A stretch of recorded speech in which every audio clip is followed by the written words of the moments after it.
Hi, I'm Tara, a children's education specialist, and I've found that the biggest barrier between children and parents and their true potential is time management. This goes double for students who are homeschooled or neurodivergent, who may struggle with time blindness and difficulties in concentration. That's why time management is the #1 skill schools should be teaching, but often don't. So we've put together a simple guide to help you get started. This is how you teach time management. The first technique we're going to discuss is the Pomodoro Technique. This utilizes short bursts of work followed by breaks. So first you pick a task and set your timer.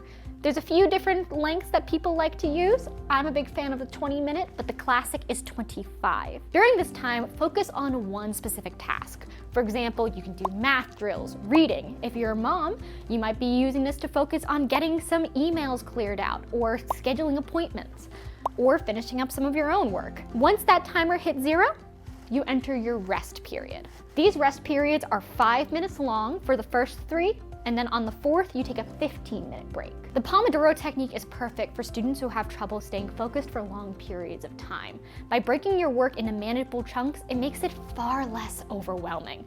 Plus, those regular breaks help your brain feel refreshed.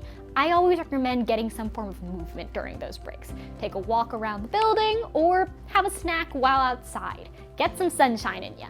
Now, let's talk about the next technique, time blocking. This one is a little bit different because it involves planning out your whole day in advance. If you look, you may notice that this is pretty similar to a high school schedule. That's because it's made to section off your topics into what you should be focusing on during that longer period. You start off by listing out everything you need to do in a day, from school assignments to hobbies to downtime. Be sure to schedule in breaks and meal times and plenty of time outside. Then assign each task to a different block on your calendar. And the next is simply to execute on the plan. When it's time to work on a task, focus only on that task. And once it's time to move on to the next activity. Time blocking is fantastic for students who prefer to see the day laid out and like a good structure. As opposed to the Pomodoro, which is more flexible in what you do and when, time blocking ensures that you stay on track. It's also perfect if you have a busy schedule with lots of different tasks to juggle. Which one is better? It depends on you and your style. If you like short bursts of focus, go with Pomodoro. If you prefer having the entire day planned out, time blocking may be a better fit. I always recommend trying both to see which fits you better. Next up, prioritization methods. Once you've picked how you're going to manage your time, the next part is to decide what you're going to be doing during each Pomodoro or time block. There are 3 prioritization methods that are most commonly used to help students get started. Number 1 is eating the frog. This method is about tackling the hardest, most important task first thing in the morning, because nobody wants to eat a frog. By getting the biggest challenge out of the way in the beginning of the day, the rest of the day feels much easier.